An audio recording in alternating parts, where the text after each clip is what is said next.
Welcome back to the Deep Dive. Today we're really getting into two incredibly powerful stories from the American frontier. Stories that, well, they really flip the script on the usual cowboys and Indians narrative we often hear. Yeah. We're digging into the core truths from these two accounts that put Native American women, their strength, their defiance, right at the center. That's right. We've got these two parallel narratives, very potent. One explores this relationship that builds really through shared vulnerability, finding common ground. And the other, it details this partnership born from just sheer absolute defiance, uncompromising. So our mission really is to figure out how change happens in these situations. How in these incredibly harsh, divided settings does respect actually get earned? Does it only happen when there's a crisis? Or does it take a conscious choice? Someone deciding to ditch their prejudice, that urge to control. That's the key question, isn't it? Let's hold on to that. Okay, so let's unpack this first one, the connection between Sarah and James. Sarah's situation, right off the bat, it hits hard. She's an Apache woman, 45 years old. And the sources really paint a picture of someone weathered, by the sun, by life itself. She's carrying this immense loss, her children, and feels, well, culturally sidelined.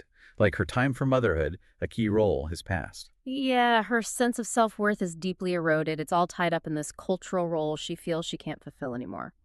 So picture this.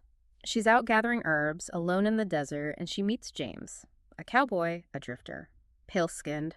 There's this immediate tension. You can almost feel it in the description. But what's interesting is how the source emphasizes the lack of aggression from him, James's voice. Described as surprisingly gentle. He doesn't make demands. He just asks for water. Simple request. Approaches her carefully. Okay, but hold on. If his background taught him to fear the Apache, doesn't that gentleness seem maybe a bit strategic? Like, was he just trying to lower her guard? Or was this genuine right from the start? That's a really good point. And Sarah, she's definitely wary at first, no question, but James kind of puts his cards on the table. He admits, without being pushed, that, yeah, his people told him, stay away from the Apache, fear them. And it's that honesty, I think, that starts to break down the wall. She responds not with fear or anger, but just this quiet strength, her humanity. She challenges his fear just by being there, That's when he starts seeing the actual person, not just the label. Right. And this is where it gets, for me, really compelling. The relationship deepens when James actually addresses her deepest pain, the fact she can't have more children. Now, this could have gone sideways, right? He could have pitied her or even used that vulnerability. But instead, the sources point to this statement he makes that's just, well, radical. Radical for that time, that place, maybe even for her own culture. Exactly. He says to her, and this is almost word for word from the source, I don't think you're broken, Sarah. I don't think your worth is tied to whether you can have children or not. You're important just as you are. We can't just gloss over how huge that is. It completely rejects all these expectations heaped on her from his society and potentially hers. It gave her that flicker of hope, that feeling of being truly seen. He wasn't seeing her value based on function, but just her existence. He saw her personhood, Yeah. separate from her ability to have children. Wow. And that new understanding, that respect, it gets tested almost right away, doesn't it? External pressure comes knocking. The real moment of truth happens when they run into some settlers. And those settlers call Sarah, and the source uses this word, a savage. That confrontation is absolutely the turning point. It cements James's shift. He could have backed off, right? Avoided the trouble, maybe even lied, said she was just helping him out. But he doesn't. He physically steps between them and declares, clear as day, she's a person just like you or me. That defense, standing up for her like that, it solidifies their bond. It shows he's made his choice. He's chosen connection over his old fears, proves the respect was real. Such a powerful transformation out there in the desert. Okay, let's shift now to the second story. If that first one was about finding value through maybe gentleness and understanding vulnerability, the second one, it starts much darker. Not quite despair, but the brutal reality of commerce. A dusty auction yard where human beings are being sold. Yeah, it's a really jarring start. We're focused on this young native girl, maybe 14, 15 years old. The whole setting is designed to dehumanize. It's brutal. Yet she's described as having this incredible inner core, worn clothes tied to a post facing this horror, but she holds her head high. Quiet defiance, the source calls it. She refuses to break, refuses to cry or tremble for the crowd. And the sources tell us the buyer is this unpredictable cowboy. Pays almost nothing for her, $2. That price alone just screams how little value that society put on her life, her identity. But the second the deal is done, she just throws down the gauntlet. This vow she makes is immediate, strong, shocks everyone there. She says, "You'll regret this. I won't obey." Boom. That's her identity right there. An instant declaration of war against being owned. What really stands out is what happens next.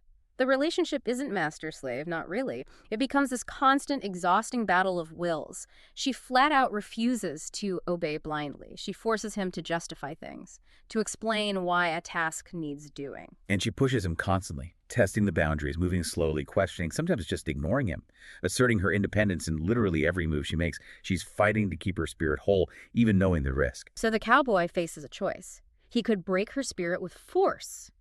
Probably common practice then. Or he could recognize that her mind, her defiance, might actually be useful. He seems to realize pretty quick that if he breaks her, he loses everything valuable about her competence, her spirit. So he starts to change. Maybe it starts pragmatically, just for survival, but he shifts, moves from trying to be a master to being more of a guide. Starts offering choices, explaining why. He starts to see that frontier survival needs cooperation, not just orders.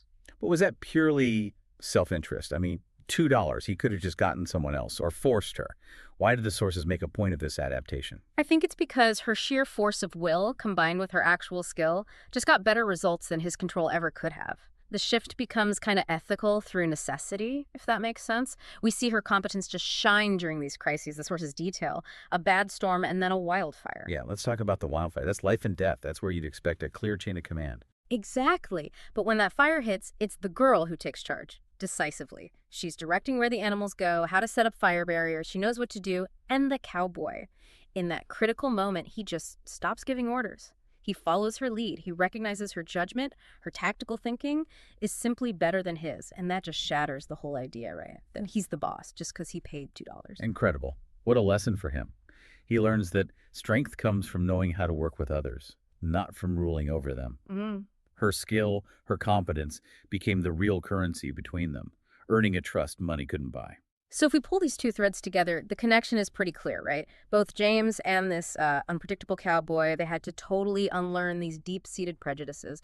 Prejudices about race, about age, about ownership. They were forced to see the actual worth, the real competence in these Native women they encountered. Yeah, two different paths to the same place. Respect. With Sarah, it started with vulnerability, real talk. That led James to challenge his own bias.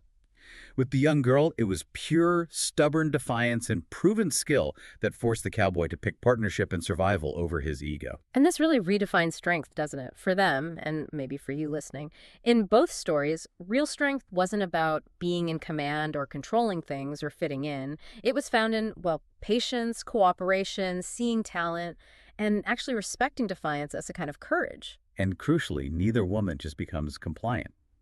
Sarah keeps her history, her identity, and the young girl, she keeps that fierce independence. She chooses to cooperate when it makes sense for survival, yeah, but also because the relationship shifted. It became about mutual respect, not bowing down to a master. That changed, from tension and defiance to this cautious trust. It proves the men were actually willing to evolve, willing to listen, willing to hear a voice that society basically told them was worthless or inferior. They ended up finding partners who saw beyond the labels. So we started with these stories, rooted in real hardship, feeling discarded because of age, the absolute horror of being sold. But they both land in a place of partnership, forged through struggle, yes, but ultimately built on respect.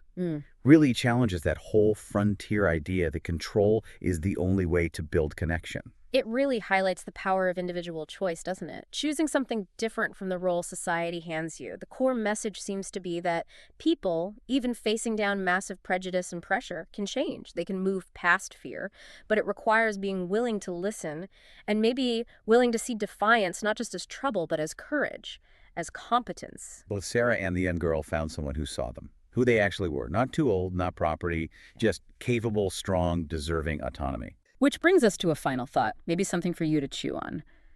What deeply held belief, maybe one you haven't even really examined, might you need to challenge today?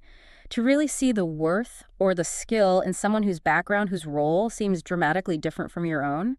Is the barrier to connection really out there? Or is it, maybe sometimes, in our own assumptions about who deserves our respect? Something to think about as you go about your day. Thanks for joining us for this deep dive.